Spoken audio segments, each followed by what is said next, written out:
guys saw a few videos ago, I was here more during the winter. Well, technically it's still winter, right? It feels an awful lot like spring where I am, and that is very welcome. I keep rubbing my eyes because my eyes are watering. You know, in the January focus, I was saying how much I loved going into nature. Look at this beautiful lake. Let's take a moment and listen to the beautiful birds, the dog barking, the sun shining. It's a glorious, glorious day for which I am grateful. I'm just happy to be here. How about you? You know, as I was saying in the January focus, nature really brings us back into the present, doesn't it? I find it so easy to focus on the five senses here. Listen to the crunch. Listen to the bell, the church bell. I love that.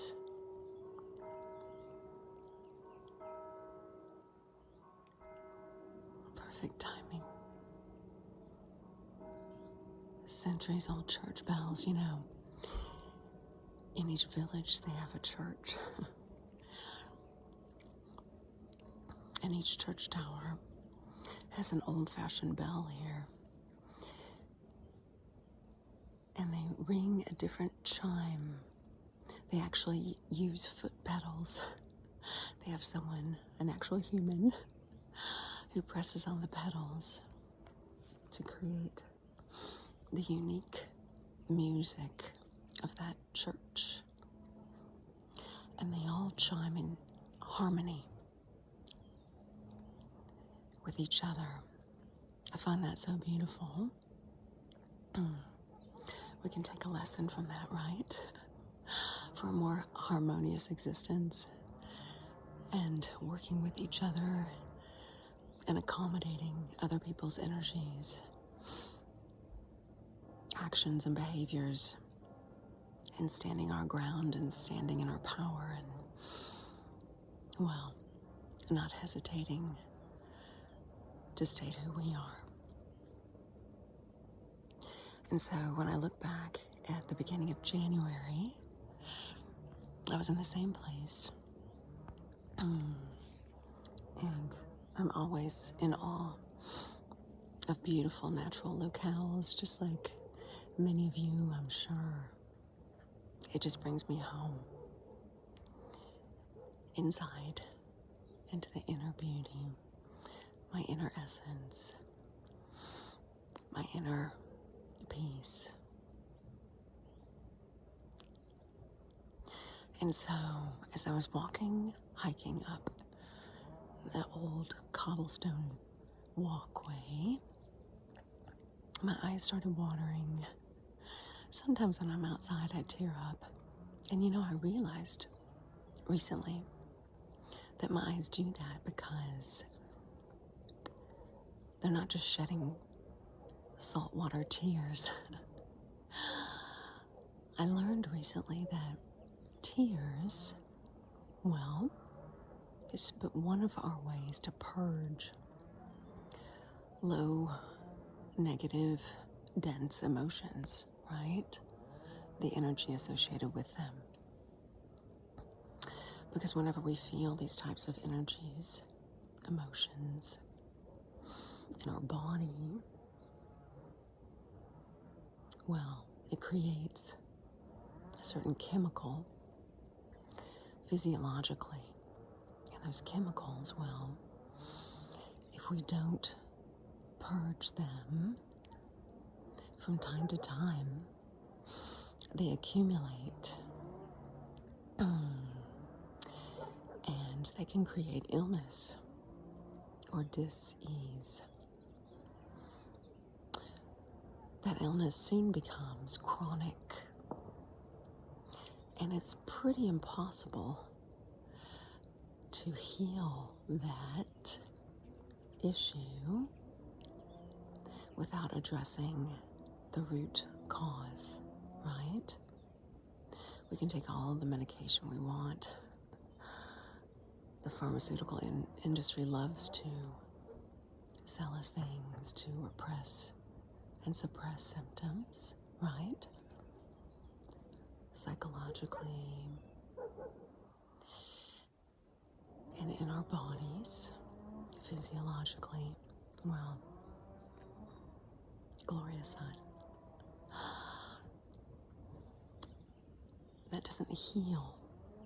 It has what we call a palliative effect, meaning you can suppress a symptom temporarily, but there's a reason why it developed. There's a reason why your body expressed that particular symptom and where in your body it appeared. What is your body trying to tell you? Do you listen to your body? And so when I shed tears involuntarily, we call that involuntary lacrimation. Well, my body's doing me a big favor of getting rid of those toxic chemicals that poison my well-being, inhibit my balance, my return to homeostasis on a very deep and profound level. And so I thank my body for showing me the way, and well, making me cry just a little bit. I don't know about you, but I hate crying. I fight it. I really do. You know, I find it embarrassing, shameful, a sign of weakness.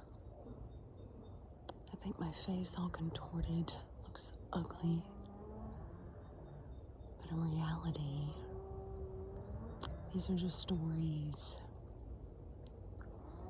I've been telling myself since childhood, when I was told by my father, stop crying or I'll give you something to cry about, right? And he often did. And I'm sure that you also have similar stories of where you were shamed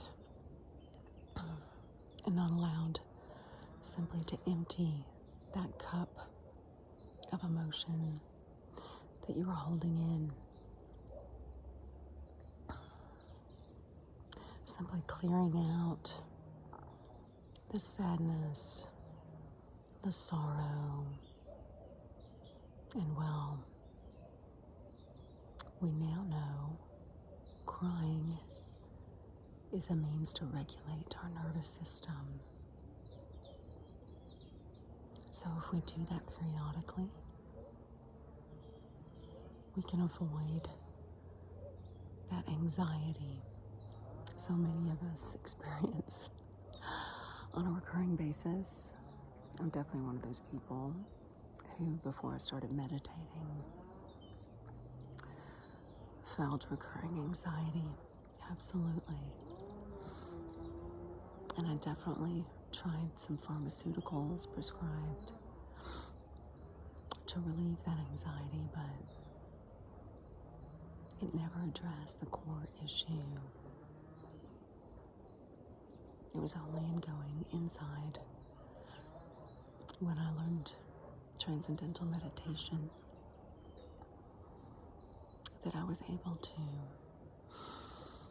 be at peace. Of course, stressed from time to time. Life does that to us, but avoiding those coping mechanisms that are so unhealthy, that simply numb our pain, right? as humans. So let's be gentle with ourselves. And let's cry and allow our eyes to tear up in water and let them stream down our face, these tears, and do their job and cleanse and renew. So I suggest in the month of February, we all do an internal cleanse with our physical tears. Maybe watch a sad movie or two if we need help. Or just go out in nature and maybe it'll stimulate that healing response like it does for me. So I'm wishing you well and happy February.